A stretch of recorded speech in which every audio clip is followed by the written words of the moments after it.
The first man who ever loved Rayhana from the depths of his heart and with all his being was Jamal Khan.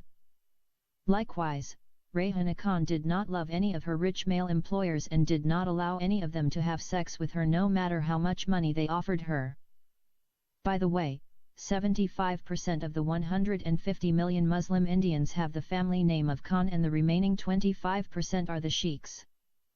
So, it wasn't a mere coincidence that Rayhana's father, husband, and lover had the same last name Khan. The wily old Saudi could not purchase Rayhana's sexual favors for 9,500 rupees. If Rayhana worked for 2.5 years, she would not be able to save 9,500 rupees. In all her hard work in those rich families' houses, she was able to save 400 rupees and she thought that was enough money to get her a visa to take her to a rich Arab country. Once again, after applying for the daughter's passport and bribing the requisite 101 passport officials so that the 2 passports could be issued in 3 weeks' time, Jamal took his beloved and her daughter to a nice restaurant and fed them a delicious meal.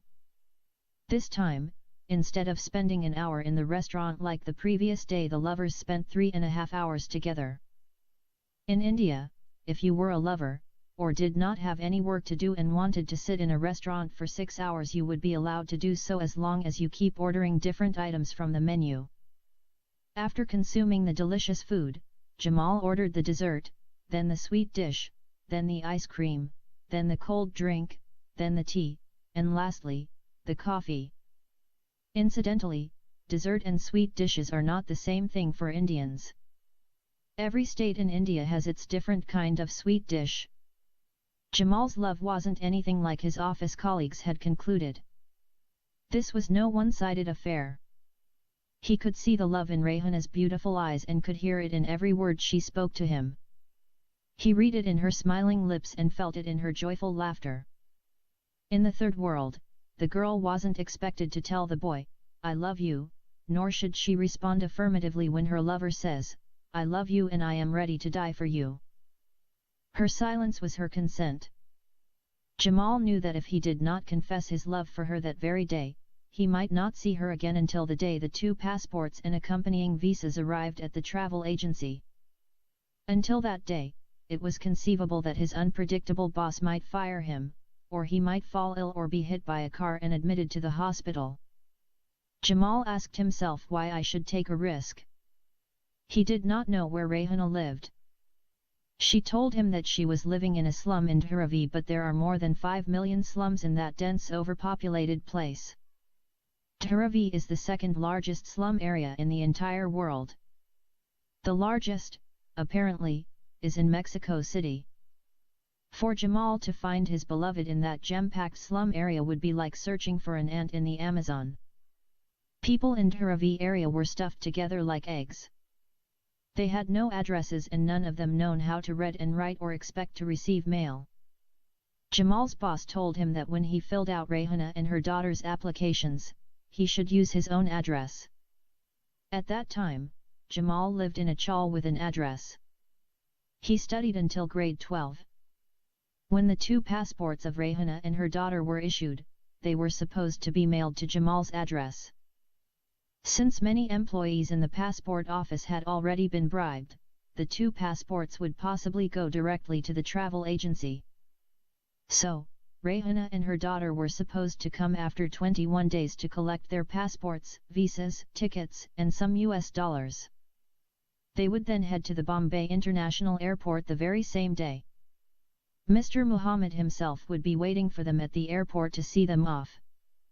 He would not pick them up in his expensive car and take them to the airport. Rayhana and her daughter would be given the taxi fares so they could travel by themselves. Their flight was already booked at 9:45 p.m. on the same day they were supposed to receive their passports. Jamal knew all details of Rayhana's trip. He also struggled with the knowledge that she was going away on a 2-year work visa. If he wouldn't reveal his love to her that day and ask her to meet him before her trip, then he might not see her for 2 years. What guarantee would he have that after 2 years, Rayhana was going to wait for him or remember him? That day Jamal decided to reveal his love to his beloved, and if she responded affirmatively then both of them could make plans for their future and decide when they should get married to each other. Jamal and Rayhana's case was worse than that of Christy and her boyfriend, Bobby. Jamal had more than 10 mouths to feed in his chawl. He lost his father and his mother wasn't working due to some kind of chronic illness. She had last-stage terminal cancer and was expected to pass on at any time. Jamal had many younger brothers and sisters for who he was the sole provider. He needed to wait for a quite long time before his brothers and sisters could finish their grade 10 and become employable. 2 of his brothers were working in coffee shops on Sundays. In Third World, public schools and government offices were open 6 days in the week. Even private sector employees and workers had to work Saturdays. Jamal's 3 sisters used to do some cleaning and washing works for rich families after their school hours. Their mother stopped them, one after another, when each one began to menstruate. When the 3 sisters reached puberty and their mother stopped them going to rich families' houses, the burden on Jamal was tripled. The mother was scared that one of her daughters might get impregnated by her male employer. In India, a pregnant unmarried girl has already dug her own grave and, in the process, destroyed her family name. She is no longer marriageable and the odds are that her brothers or father would send her off in an honor killing. In any case, until his 3 sisters were safely married off, Jamal had care for them. Jamal Khan did not like the idea that Rayhana Khan was going to the Kingdom of Saudi Arabia because he knew what she might face over there. Since she had 6 children and 4 old people in her slum to look after, he felt he would be selfish to tell her not to go. Circumstances of poor people sometimes might force them to compromise in important issues in their lives. We had already seen the case of Christy, who married the old Saudi because she wanted to fulfill her life's dream of living with her boyfriend Bobby. Jamal likewise found himself in a similar situation. If Rayhana agreed to marry him after 2 years, then she might open the door for him to join her in that rich Arab country too. After weighing all the pros and cons, Jamal began to reveal his feelings to Rayhana. He found it difficult to put his confession in crude, direct sentences like, "I love you. Do you love me?" He had only just met her the other day and she might say, no. He decided to help her to take the initiative and ask him a question that would make it easier for him to reveal his love in more acceptable manner. He asked her many personal questions, but he discovered that she was romantically very dull and lacked the ability to indulge in small talk. She did not know how to speak the language of love. For example, he asked her what her favorite color, singer, movie, and film actor and actress is. She had never been to a movie theater or seen any movie. She said she had no favorite color, song, singer, or movie. So, she could not answer any of those questions in an engaging manner. He stopped pursuing that strategy and downshifted into simpler ideas by complimenting her. "I like your hair, eyes, smile, laughter, height, shoes, dress, and figure." He did not go beyond the outer appearances. He stayed away from asking questions that were too revealing or intimate.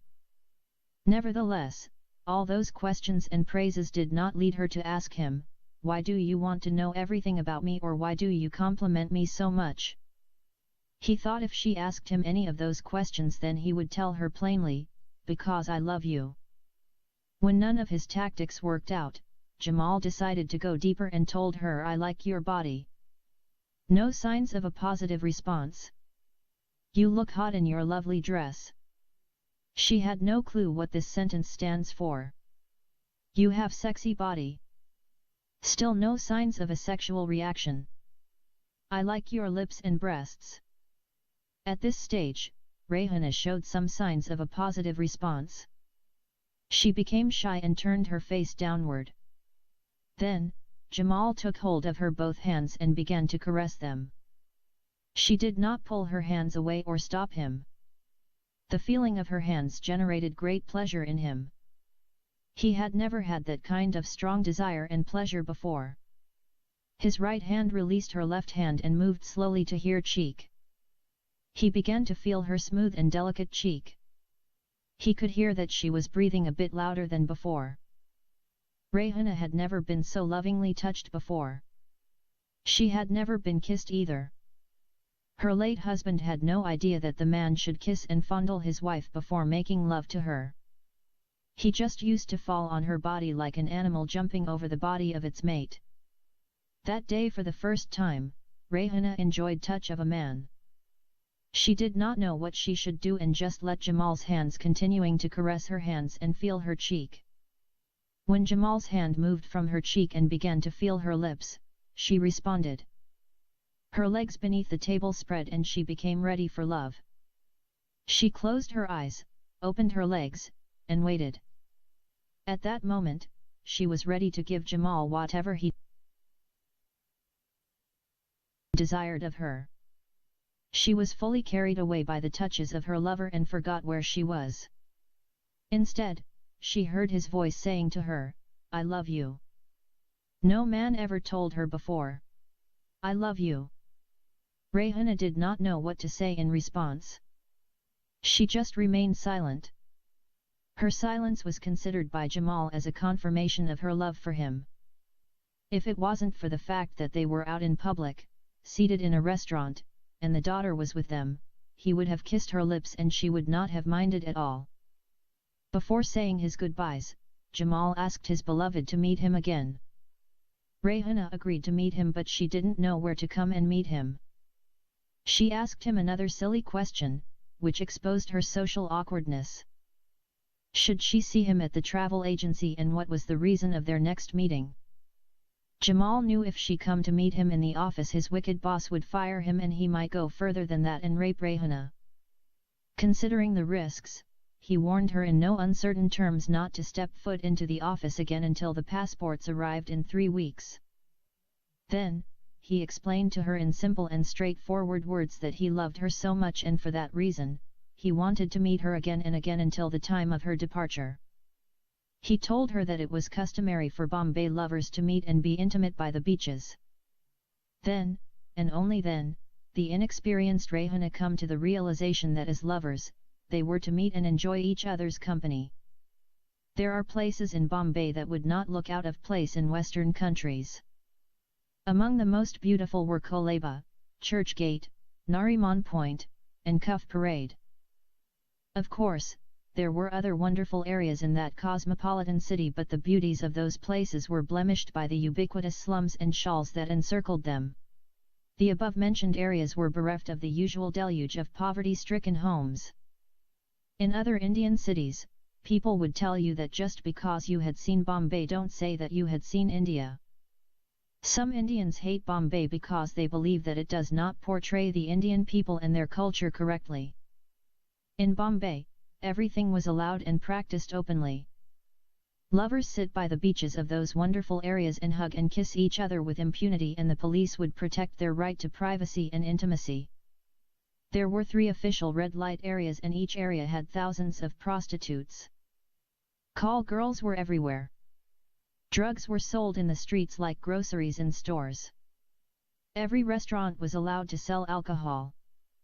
Colaba was known as the Colaba of the Arabs. Every hotel was full of Arabs and their attendant call girls. Arabs customarily pick up 6 to 8 street girls for their evening pleasure. Of course, no normal man would handle such a large number of girls, but the Arab man would use each girl for a different duty. One girl for massaging his body, one for serving his drinks, one for lighting his cigarettes, one for killing the bugs in his hair, one for serving his food, and 1 or 2 for sex. In India, the Arabs revived the wild lives of the notorious caliphs of the Abbasid dynasty who used to have thousands of female slaves in their palaces for entertainment. Jamal asked Rayhana to meet him the following day in front of the travel agency office at 6 o'clock in the evening. He knew that the office would close by 5 and each employee would leave immediately after that. Even his evil boss would leave as soon as his office was closed. In order to be on the safe side, Jamal decided that a grace period of an extra hour would take care of the possibility of a colleague staying back a few minutes to finish their workload. He did not want anyone to see Rayhana or see him with her. He knew what was going to happen to him if his wicked boss came to know that he was having an affair with her and he was meeting her secretly after work hours. Rayhana was a naive girl and he felt that it was wiser to err on the side of caution. He told her to keep their relationship discreet in the event that she might bump into any of his colleagues. In addition, he asked her not to bring her daughter or any of her family members with her. Rayhana had no idea what Jamal had planned for their next meeting. She did not know that Jamal wanted to hug and kiss her and have a nice time with her. She wasn't expecting that Jamal planned to marry her after her return to India in 2 years. She had no future plans, content only to delve in the immediate future. She simply liked him and was happy to hear his words of endearment. She did not understand what he meant by the phrase, "I love you and I want to meet you again."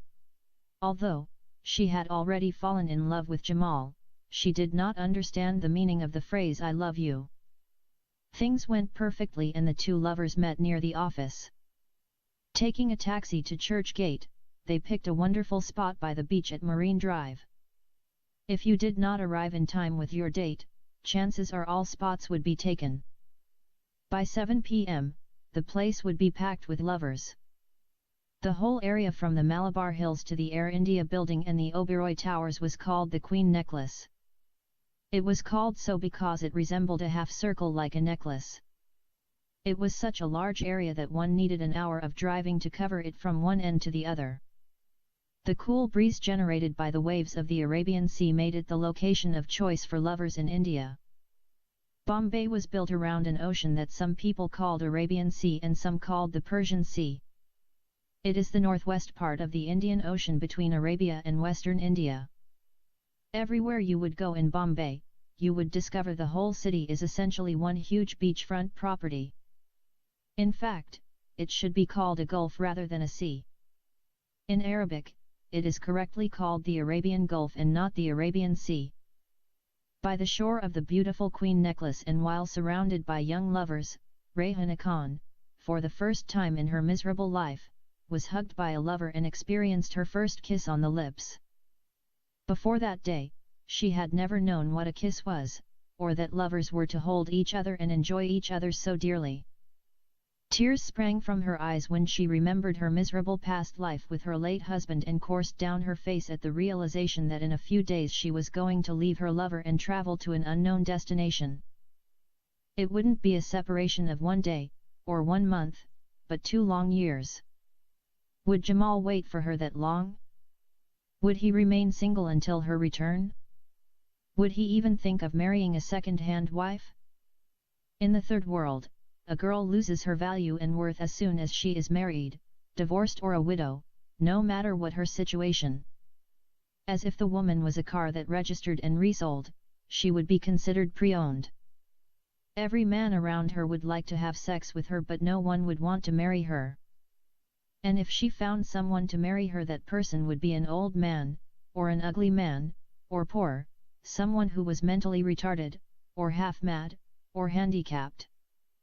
Since she had already been married and lost her virginity to another man, she was expected to compromise and marry someone like the above-mentioned defective males of her society. In Hinduism, the widow was supposed to be burned alive with the corpse of her dead husband.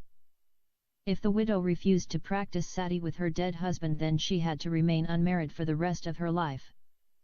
She would be kept in a small room in the basement and she would not be allowed to wear shoes or put on colored dress or any makeup. Hindu people believed that their day would be spoiled or cursed if they happened to see the face of a widow. She would become a curse and unwanted person. Before that first kiss, Rayhana had not thought of getting married again. After her lover took her to the Marine Drive seashore and kissed her on the lips, she wished that she could be with him forever. It was as if Jamal had read her thoughts, and he blurted out to her that he wanted to marry her and spend all his life with her. Rayhana was overjoyed when she heard her thoughts coming out of her lover's mouth instead of hers. She did not respond and Jamal understood that she agreed. If Jamal had asked her at that moment to forget about her trip and to get married tomorrow, she would have agreed, for sure. Unfortunately, Jamal's family's responsibility and circumstances would not permit him to make such a commitment. Rayhana was very disappointed when he told her that he would wait for her until she returned in 2 years. 2 years, said Rayhana softly. Yes, Rayhana, after 2 years. I would love to marry you right now, but my family's responsibility and your family's condition would not allow us to get married now. We must sacrifice our love for a couple of years and live separately for the sake of our dear ones. After hearing his words, Rayhana could not able to hide her tears anymore. She began to weep. Her new happiness was overshadowed by the pain inside her soul. For 21 days, Jamal did not leave any place untouched in all of beautiful downtown Bombay for his beloved to explore. He did not spend a single day without beholding her loveliness. In order to meet the love of her life each and every day, Rayhana rearranged her work schedule.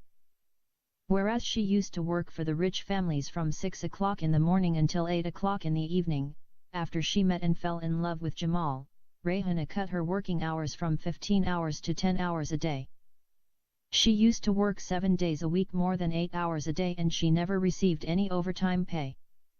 She had no day off from work or rest day. Even during official public holidays, she went to work. The work in the homes of those families never ceased. She had to sweep the floors, wash clothes, cook meals, massage women, take care of their babies, and do hundreds of other household chores. Rayhana was not afraid she would lose her job even when some of her employers threatened they would fire her if she did not come to work every day. For Jamal she would do anything, including forfeiting those extra rupees she earned working like a slave from sun up to sundown and not being paid overtime. After all, she knew that in a few days she was going to be in a rich Arab country where money could be found literally everywhere on the street. Yes, Rayhana wasn't exaggerating when she thought that money could be collected off the streets of the Promised Land. Many simple-minded people in third world countries like Rayhana believed that in Arab countries petrodollars, money, could be found scattered all over the streets. Someone on the Al Jazeera TV network said in an interview that the Arabs at the time of the Prophet Muhammad conquered the world by the sword, but today they were conquering it through petrodollars. Rayhana's new work schedule gave her some space to pursue and enjoy her newfound love interest. She changed her work schedule from 6 o'clock in the morning until 8 o'clock in the evening to 6 o'clock in the morning to 4 o'clock in the afternoon. As soon as she finished with the last house, she would rush immediately to the bus stop and travel to the local train station nearby.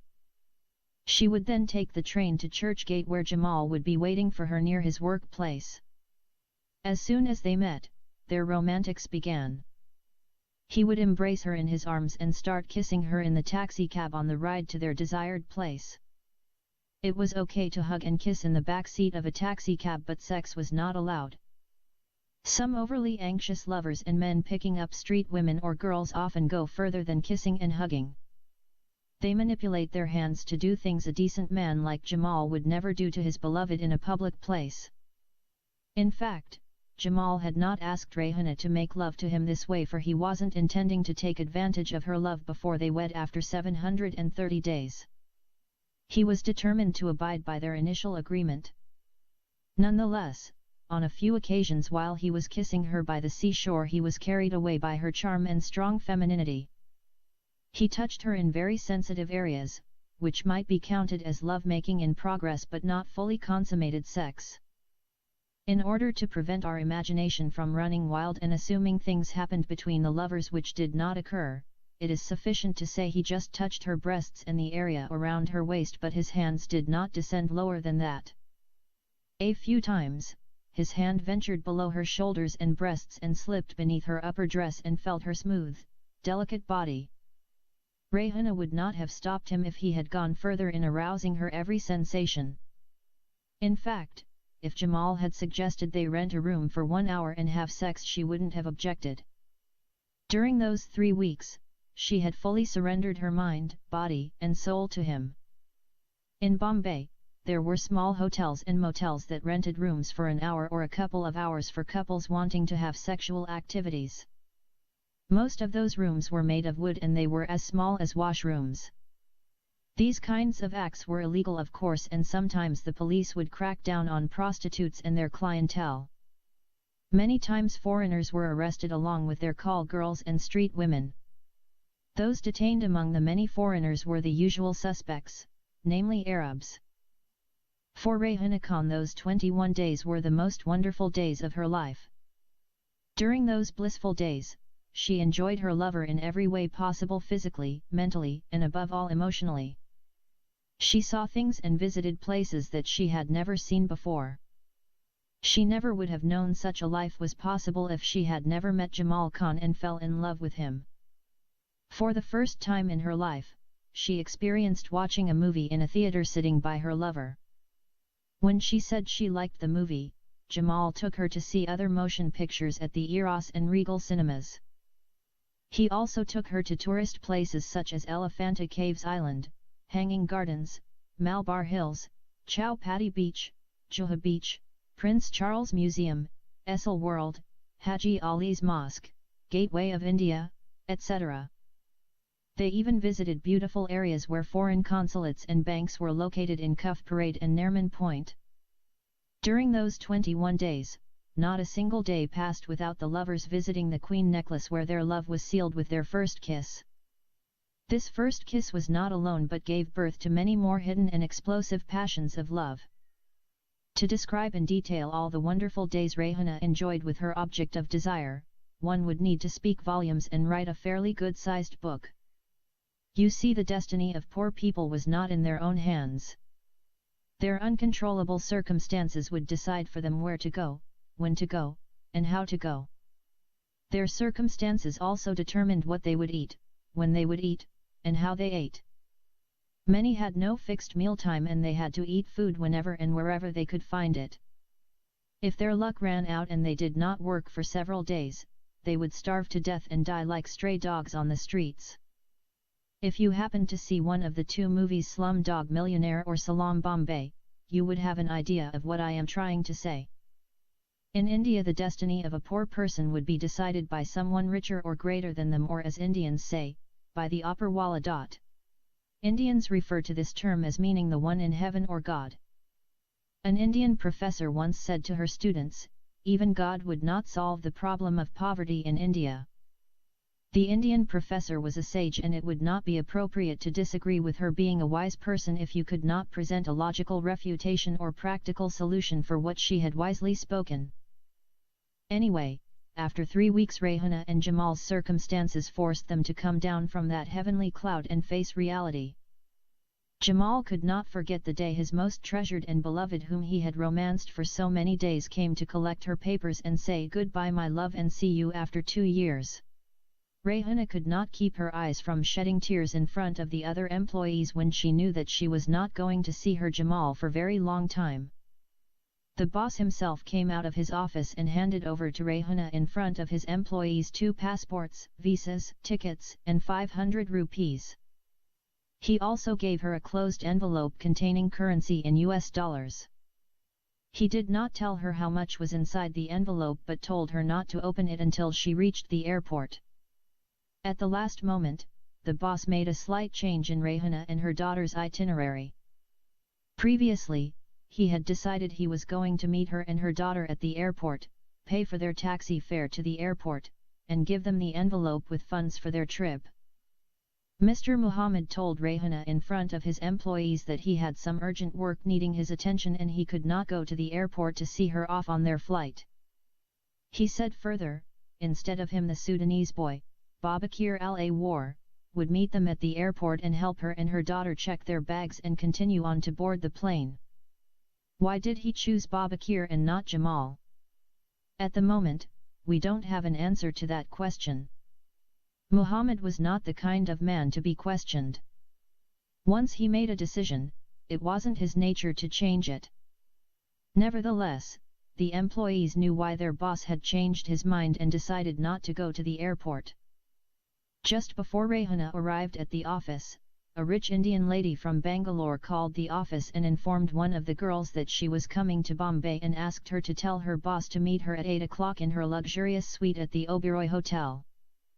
Every employee knew that Muhammad was having a secret affair with this rich businesswoman. Besides, what kind of business would a woman have to do with a man in a hotel room? If they were conducting business, it could be done in the hotel restaurant, lobby, or even in the travel agency. Anyway, the boss had made his decision and it was final. The Sudanese employee would see Rayhana off at the airport and not Jamal. As soon as Rayhana and her daughter collected their travel documents and left the office, Muhammad returned to his office and locked the door behind him. Then, he picked up his phone and dialed the number of Sheikh Faiz bin Ahmed and informed him that everything had been processed and the Indian maidservant and her 7-year-old daughter were on their way to the airport.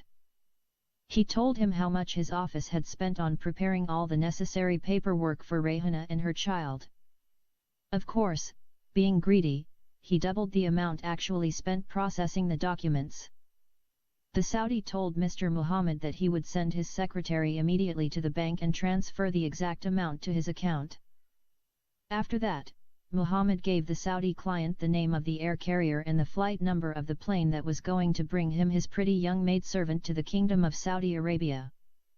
When Sheikh Ahmed received all the details about his last chance at love, he felt overjoyed and thanked his Allah and Mr. Muhammad. He promised to do more business with him and bigger and better deals, sending him hundreds of visas at reduced prices. This sizable windfall Muhammad received for processing Rayhana and her daughter's paperwork and the promises of continued business transactions filled the heart of the greedy boss with indescribable joy. The arrival of his rich Indian mistress from Bangalore city and the wonderful time he was going to spend with her in the most beautiful and expensive hotel in town added to his merriment. A few hours later that day the boss called the bank and inquired if the amount Sheikh Ahmed had promised was deposited to his account. His bank confirmed the arrival of the money from an account in Saudi Arabia. Being elated and overwhelmed with joy, Mr. Muhammad went the extra mile and gave all his employees half a day off from work, which was on a Friday. The employees were wishing their boss had given them Saturday off as well so they could have 2.5 days off from work. Unfortunately, time is money and the greedy boss was not that generous in time or money. He told all the employees to come back to work the following day.